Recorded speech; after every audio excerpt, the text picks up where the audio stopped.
നമുക്ക് നല്ലൊരു മുട്ടക്കറി തയ്യാറാക്കാം. ചോറിനും ചപ്പാത്തിക്കും ഇടിയപ്പത്തിനും അപ്പത്തിനും ഒക്കെ കഴിക്കാൻ പറ്റിയ നല്ലൊരു കറിയാണ് കേട്ടോ. മാത്രമല്ല ചില ദിവസങ്ങളൊക്കെ നമുക്കിന്ന് എന്താ തയ്യാറാക്കുന്നൊക്കെ ഇങ്ങനെ ആലോചിച്ചിരിക്കുമ്പോൾ പെട്ടെന്ന് തയ്യാറാക്കാൻ പറ്റിയ കറിയും കൂടിയാണല്ലോ ഇത്. അപ്പോൾ ഇതെങ്ങനെ തയ്യാറാക്കാൻ നോക്കാം. അതുപോലെ തന്നെ നിങ്ങൾ എൻ്റെ വീഡിയോസൊക്കെ ആദ്യമായിട്ട് കാണുകയാണെങ്കിൽ ചാനൽ ഒന്ന് സപ്പോർട്ട് ചെയ്യാനും അതുപോലെ സബ്സ്ക്രൈബ് ചെയ്യാനും മറക്കരുത് കേട്ടോ. അപ്പോൾ നമുക്ക് മുട്ടക്കറി എങ്ങനെ തയ്യാറാക്കാൻ നോക്കാം.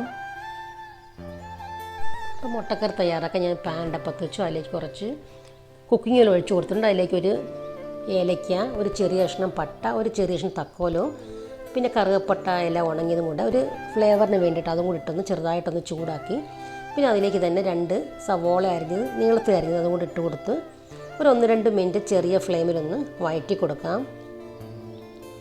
ചെറുതായിട്ടൊക്കെ ഒന്ന് വഴന്ന് വരുമ്പോൾ അതിലേക്ക് 1 ടേബിൾ സ്പൂൺ വെളുത്തുള്ളി ചതച്ചതും 1 ടേബിൾ സ്പൂൺ ഇഞ്ചി ചതച്ചതും പിന്നെ 2-3 പച്ചമുളക് വട്ടത്തിൽ അരിഞ്ഞുകൊണ്ട് ചേർത്ത് ഒന്നുകൂടെ വീണ്ടും നമുക്കൊരു 1-2 മിനിറ്റ് ഒന്ന് വഴറ്റണം. പിന്നെ അതിലേക്ക് ആവശ്യത്തിന് ഉപ്പും കൂടെ ചേർത്ത് കൊടുക്കാം കേട്ടോ. ഉപ്പ് ചേർക്കുമ്പോൾ പെട്ടെന്ന് ഉള്ളിയൊക്കെ വഴന്ന് കിട്ടും. പിന്നെ ഒരു 1/4 ടീസ്പൂൺ മഞ്ഞൾപ്പൊടിയും കൂടെ അതിലേക്ക് ചേർത്ത് കൊടുക്കാം. ഇതെല്ലാം കൂടെ ഒരു 3-4 മിനിറ്റ് നമുക്ക് നന്നായിട്ടൊന്ന് ചെറിയ ഫ്ലെയിമിലൊന്ന് വഴറ്റിയെടുക്കണം. അപ്പോൾ ഉള്ളിയൊക്കെ ഒന്ന് പകുതി വഴന്ന് വരുമ്പോഴത്തേക്കും നമുക്കതിലേക്ക് തക്കാളിയും കൂടെ ചേർത്ത് കൊടുക്കണം.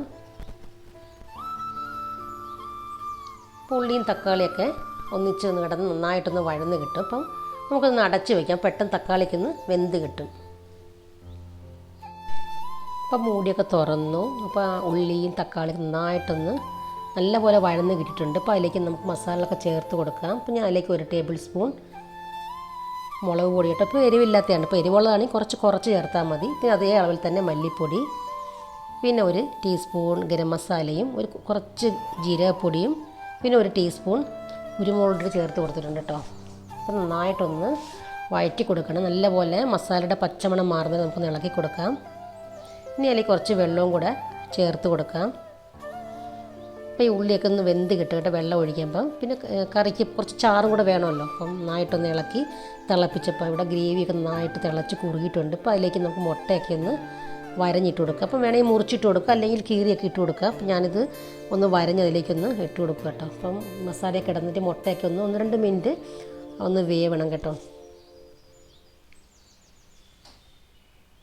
കുറച്ച് കറിവേപ്പിലയും കൂടെ അതിലേക്ക് ചേർത്ത് കൊടുത്തിട്ടുണ്ട്. ഇനി 2 മിനിറ്റ് ഈ മുട്ടയൊക്കെ ഒന്ന് വെന്ത് കിട്ടണം. അപ്പോൾ മുട്ടക്കറിയൊക്കെ ഇവിടെ റെഡിയായി. ഞാനൊരു സെർവിങ് ബൗളിലേക്ക് മാറ്റി കേട്ടോ. അപ്പോൾ എല്ലാവർക്കും വീഡിയോ ഒക്കെ ഇഷ്ടമായെന്ന് വിചാരിക്കുന്നു. അപ്പോൾ അടുത്തൊരു വീഡിയോ ആയിട്ട് വരുന്നവരെ ബൈ.